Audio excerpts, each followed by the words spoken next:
إخواني أخواتي الأعزاء، السلام عليكم ورحمة الله وبركاته. باختصار في هذه الحلقة نريد أن نسلط الضوء على مسألة الكيل بمكيالين والازدواجية الموجودة عند السلفية والسنة بإخراجهم لأهل القبلة من باقي الطوائف على مسائل هم أنفسهم يقولون بهذه المقالة. هم يقولون بمسألة تحريف القرآن، والقرآن ثابت عندهم، مسألة تحريف القرآن ثابتة عندهم بالتواتر وفي البخاري، وقول ابن عمر ذهب من القرآن قرآن كثير، وفي مصحف أبي ومصحف ابن مسعود الذي كان يحك المعوذتين من القرآن الكريم، وفي مصحف السيدة عائشة الذين يصلون الصفوف الأولى، والروايات والأخبار في هذا الباب أكثر من أن تحصى كما قال علماؤهم. الأخبار في هذا الباب أكثر من أن تحصى، مع أنهم يهربون إلى الأمام ويتهمون الشيعة ويتهمون الصوفية بأنهم يقولون بتحريف القرآن الكريم. طيب، المسألة الأخرى مسألة طقوس القبور، مس القبر، التمسح بالقبر، التبرك بالقبر أو بغير القبر. هذه المسألة أيضا من المسائل الموجودة عندهم في تراثهم، مع أنهم يبدعون الآخرين ويخرجونهم من الدين ويقولون بتكفير الآخرين. والشيخ أحمد بن حنبل الشيباني كما نقل ذلك الذهبي في كتابه معجم شيوخ الذهبي للإمام شمس الدين بن محمد بن عثمان الذهبي المتوفي سنة 748. ماذا يقول الذهبي في مسألة مس القبر؟ هسه لو تبقى مسألة مس القبر ما يخالف، بل تعدت أكثر من ذلك، كما في البخاري التمسح أو التبرك بالنخامة والبلغم، ولا يخرجون البخاري ويكفرون البخاري. التمسح والتبرك وأخذ الثواب من عصير الذباب، من الذباب، أفرد لها بابا أو بابين إذا سقط الذباب في إناء أحدكم. طيب، لماذا لا تخرجون هؤلاء من الإسلام وتخرجون الباقين من الشيعة وغيرهم من الإسلام؟ هذا كيل بمكيالين، هذا هروب إلى الأمام. اشتغلوا بتراثكم، اشتغلوا بتراثكم، بالخرافات الموجودة في تراثكم، بالتجسيم والتشبيه بالشاب الأمرد الموجود كتب الموثقة عندكم وعند شيخ الإسلام ابن تيمية الذي صحح حديث الشاب الأمرد. هذا تراثكم مليء بالتجسيم. تحريف القرآن ثابت عندكم بالتواتر في البخاري ومسلم وغيرها من الكتب. القول بالطقوس القبورية الشركية كما تسمونها موجودة عندكم، كما سنقرأ الآن من كتاب الذهبي.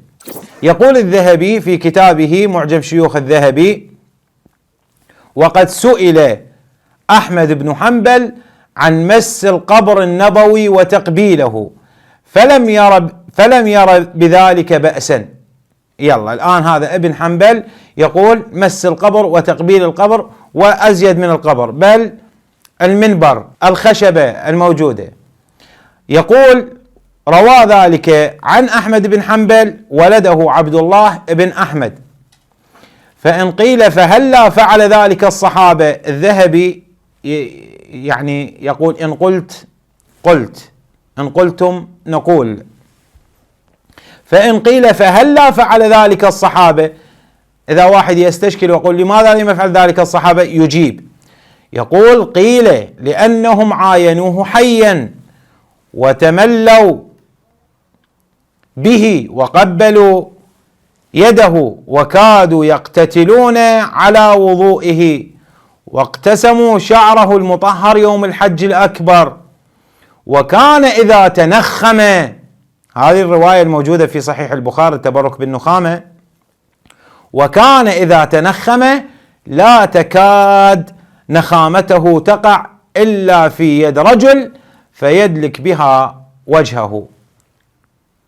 ونحن، يقول الذهبي، فلما لم يصح لنا مثل هذا النصيب الأوفر ترامينا على قبره بالالتزام والتبجيل والاستلام والتقبيل ألا ترى كيف فعل ثابت البناني؟ كان يقبل يد مالك، يد أنس بن مالك، ويضعها على وجهه ويقول يد مست يد رسول الله صلى الله عليه وآله وسلم. طيب، هذا أحمد بن حنبل هكذا يقول، والذهبي يوافق ما قاله أحمد بن حنبل. إذن لماذا تخرجون الشيعة عندما يتبركون ويمسون قبر الحسين عليه السلام أو باقي قبور الأولياء والصالحين؟ أوليس الحسين من رسول الله؟ حسين مني وأنا من حسين. نحن لا نجيز مثل هذه الطقوس، رفضنا التمسح والطقوس القبورية الشركية، رفضنا كل ذلك من كلمات الأئمة سلام الله عليهم، وأثبتنا أن التوسل لا يكون إلا لله تبارك وتعالى.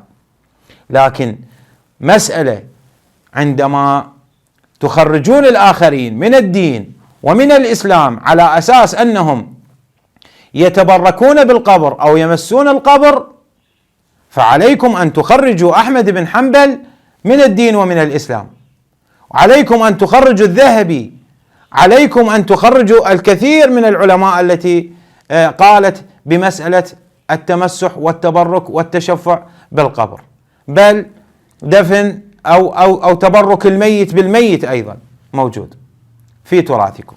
نقرأ أيضا مصدر آخر في كتاب الذهبي يقول: ألا ترى الصحابة في فرط حبهم للنبي قالوا للنبي ألا نسجد لك؟ فقال لا، فلو أذن لهم لسجدوا له سجود إجلال وتوقير لا سجود عبادة، كما يفعل الشيعة الآن، لا يعبدون الحسين، لا يعبدون الصالحين، لكنهم لفرط حبهم لآل بيت النبي صلى الله عليه وآله وسلم.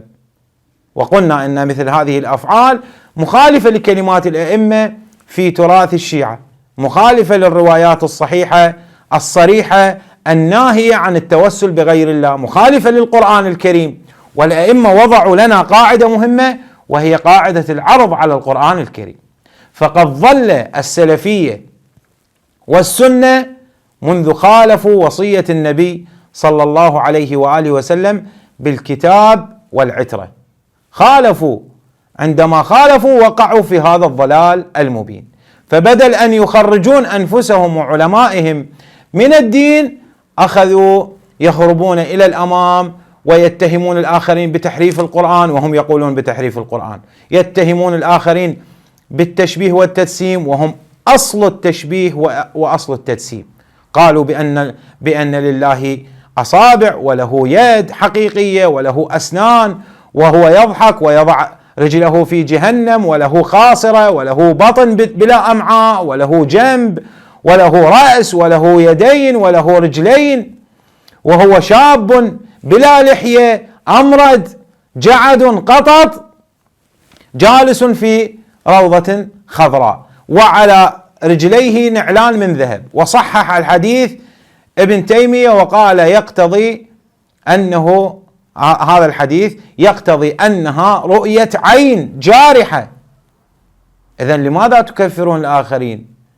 لماذا لا تحترمون نفوسكم وعقولكم وتحترمون الآخرين؟ بل وجب عليكم أن تعتذروا للشيعة وللصوفية وللأشاعرة ولغيرهم من المسلمين الذين قالوا بمثل هذه المقالات.